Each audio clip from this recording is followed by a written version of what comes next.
Sea Talk, Season 2, Episode 4, May 2026. Forward. Despite ending with a 7-day flu, this month of May brought some interesting developments to my art business. And this while the entire internet world around us shifts and changes in ways that are hard to ignore. This brings me to restart my activities now and discuss, first, the latest news about AI. I want to focus on Google's latest moves, in which the company seems to have abandoned the traditional search engine, pivoting its entire structure around artificial intelligence. And what would this mean for artists like me, who live far from the main art scenes of the world and have invested time, effort, creativity, and money to reach those places through the internet? After that, we'll have Vertigo Part 3, how I am living a roller coaster of emotions right now in the middle of some genuinely good developments that, all things considered, bring the net result of this month into positive territory against all odds. A What's Next section will then close this episode and send you toward the next one. With no further ado, let's start. Google I/O 2026, the end of SEO, keywords and websites. The AI rush is getting stranger and more interesting by the month, producing an equally strong reaction from the world in return. This whole situation reached its latest peak in May at Google I/O 2026, the company's annual showcase of new technologies ready for the public. Only this time, Google presented itself as nothing less than a fully AI-centric company. There were many tools announced, most of which are not directly relevant to us. But the news that matters, and that carries a warning, is what is happening to Google search. One of the cornerstones of any business or brand that wants to be found on the web for the last decade or so is now being transformed into something like Ask Google AI, complete with a feature that will complete your questions for you. How convenient. We have already seen more recently that when you search for anything on Google, the first result is an AI-generated summary with the old links to actual websites pushed further down. This new development threatens to push those links entirely off the first page, and, well, it occurs to me, we human beings are perfectly capable of adapting to any situation. If AI-generated slop fills the first page, we will simply learn that more accurate human-made content lives from page 2 onward. But also, what will be the use of tags, keywords, and SEO from here on?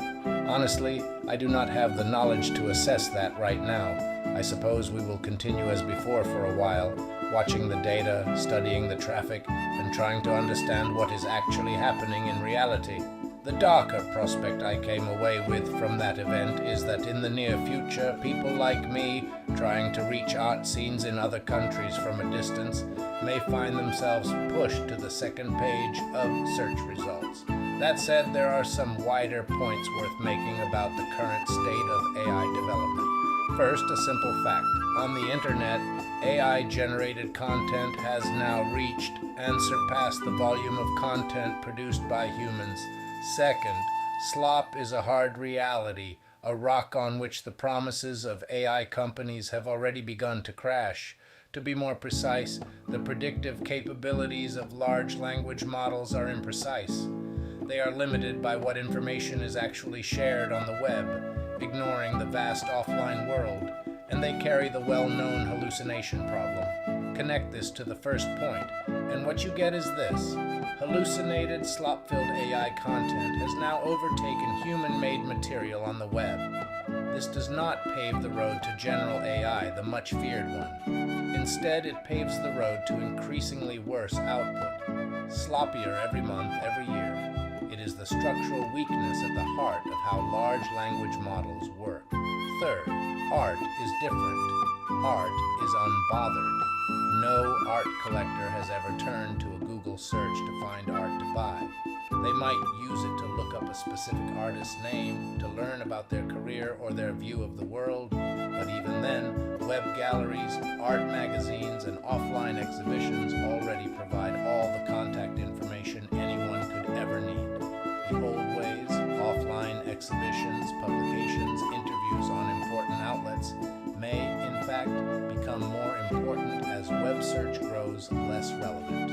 And so, recurring task that must accompany every artist's practice is this: always be looking at open calls, always be participating in selections. I am speaking, of course, of emerging artists who still need to prove their worth and build international presence. Fourth, for humans seeking human interaction, trustworthy information, and quality products, it is now essential to be less comfortable, more proactive, and to find alternatives to Google search, to Microsoft's operating system, and to Adobe's tools. The command is clear: de-Googlify, de-Microsoftify, de-Adobeify, de-Slopify. As I said above, we humans are remarkably capable of adapting to new situations. We will send these AI-centric companies toward bankruptcy in due time. The bubble will burst. We can do it one slightly inconvenient daily task at a time by choosing differently. As customers, we vote with our wallets, and we have a mission: to teach those tech giants that imposing products no one asked for is a very bad idea. Vertigo, Part 3. What a strange month this May has been. The November cold I had only a few weeks ago is gone, and this full summer heat we are living in now, since just a few days ago, is not typical for this part of the year either. Similarly, I have been living through the kind of emotional swings that feel equally out of season.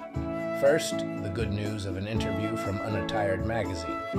Then a publication in a contemporary general art magazine, Artistonish. Some early good news, nothing that launches me into the stratosphere to be clear, but a decent start, a run-up before a jump. All of this set against the planned return to shooting, and the all-important cyanotype course I had scheduled for the 24th of May. That course would have made it possible to complete my Saatchi art account, finally offering handcrafted cyanotype prints of my images to sell as originals. How good would that have been? The timing was already tight, because having the course at the end of May would have left only June to produce, promote, and offer those prints before the summer break. The months when art collectors disappear from online platforms entirely, and then, instead of any of that, came the flu. It ruined those plans and delayed the completion of my Saatchi art profile.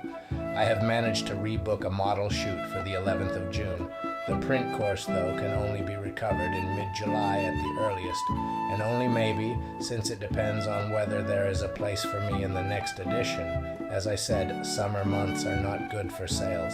If the July date cannot be met, I will aim for the autumn edition. I will not lie. The delays caused by the flu hit my morale hard, precisely at the moment when I was beginning to feel momentum, with the publications coming through and the prospect of having a complete offer ready for collectors before the summer gap. But as has happened before, I do have a serious interview from Untitled, and I have another publication, and in these scattered, unfocused days, I have managed to collect a solid list of open calls, art opportunities, grants, competitions, offline exhibitions, and magazine publications. That gives me real ground to stand on. When September arrives, I expect to have a full proposal on Saatchi art, and not only there, along with new opportunities I may have won by then, the Christmas season will begin with more than just 9 photography-focused publications behind me, and with more ambitious art outlets in my portfolio, it is going to be a very interesting autumn. What's next?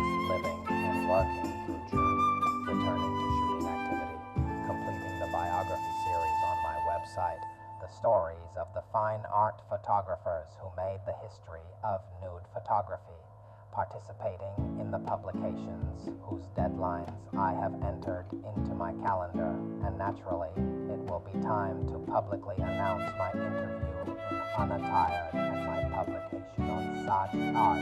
It will also be the month in which I make the transition from a 51-year-old dreamer art photographer to a 52-year-old one.